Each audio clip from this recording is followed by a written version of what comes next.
Have been polls conducted, Gallup polls, one poll called the Roper poll. The results were extrapolated and sent to over 150,000 American GPs, medical practitioners, that basically said it's almost at epidemic proportions. They estimate that up to 4 million Americans may have had an alien abduction experience, as they believe. And then you've really got to wonder, why is the nature of it so deceptive? You know, if they're really here to help us, as some of these contacts claim, you know, why do they go around acting deceptively? Why do they stealthily abduct people in the middle of the night? And, you know, when I say it was confronting, there was some subject matter that was particularly disturbing. You know, people claim they've been taken onto a spaceship and probed in all parts of their bodies. There are sexual encounters.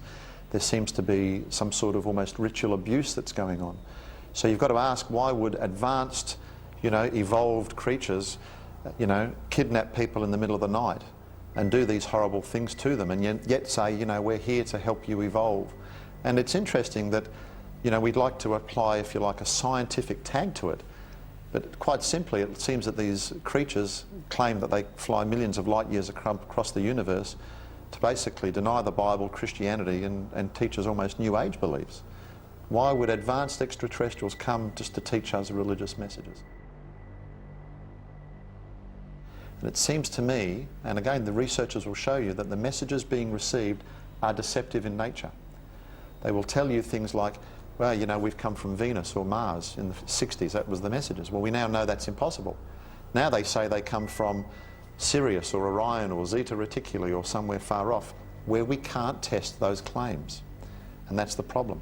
And some of the stories they've told us, like that, we know to be demonstrably not true. And if someone comes to you, Chris, and tells you a story and does all these things and says, I'm here to help you, but then does brutal things to you and then lies to you, then I don't think trust is a good place to start.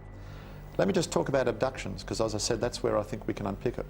People that claim these abduction experiences say that little grey entities enter their room in the middle of the night and they see them pass through the walls, or they see them enter through the ceiling. And then these people who believe that they've had some real physical experience claim they're taken through the walls. Now, you and I know that can't be happening, but these people are having a real experience. But the question is it really aliens? Now, my conclusion there is I don't believe it is.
All sorts of complex designs.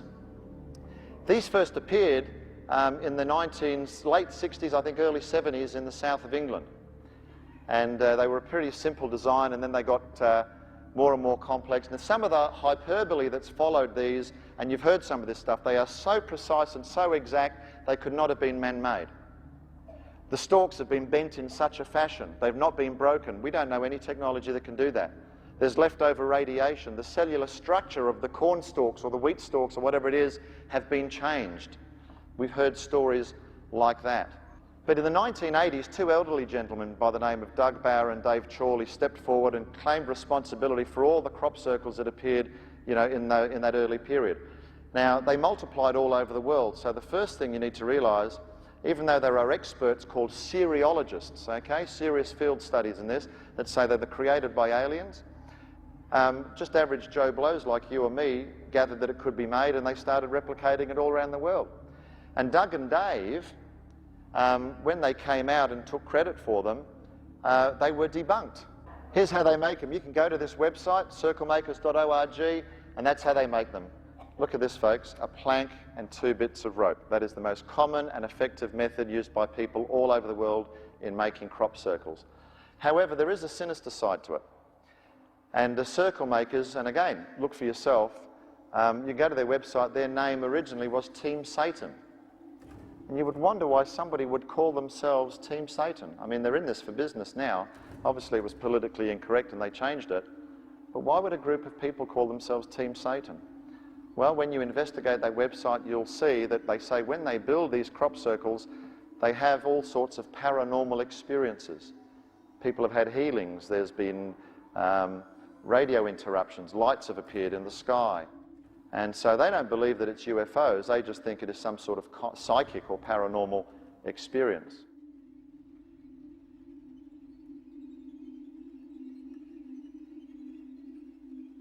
I mean, for example, I was in Canada recently, I turned on the Sci-Fi channel and there was a woman channeling a message from an alien being.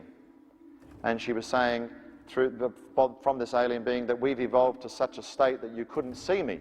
My atoms move so fast that if you were to pass your hand through my body, if you were to try to touch me, your hand would pass right through my body. And so people are dabbling in some sort of what they think is some sort of pseudo-technology when it's really opening a doorway to the occult.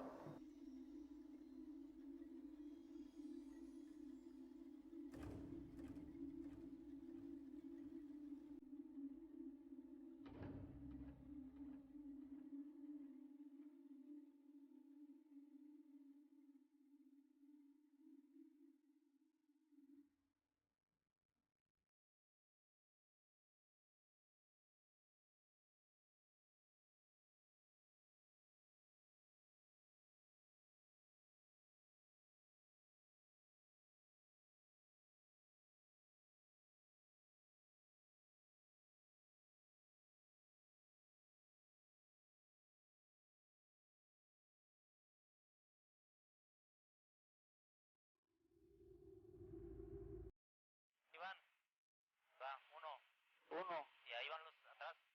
Siguientes. ¿Qué es eso? Dios mío. ¿Se anda correteando? ¿Qué es eso? A ver, trata de enfocar. Máximo.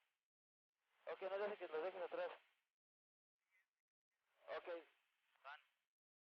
Sigue ese, no lo dejes.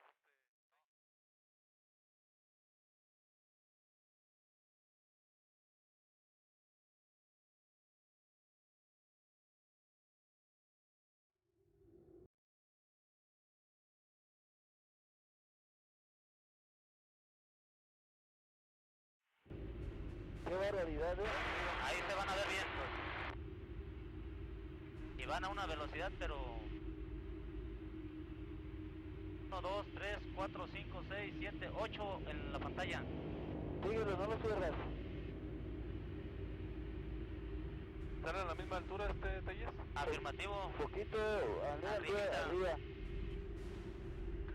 8, 9, 10, 11 contando toda la cola. 2, 4, 6, 8, 10, 11. Ok, no sabemos qué estamos viendo, son unos objetos nada más luminosos que vienen a la misma altura que nosotros.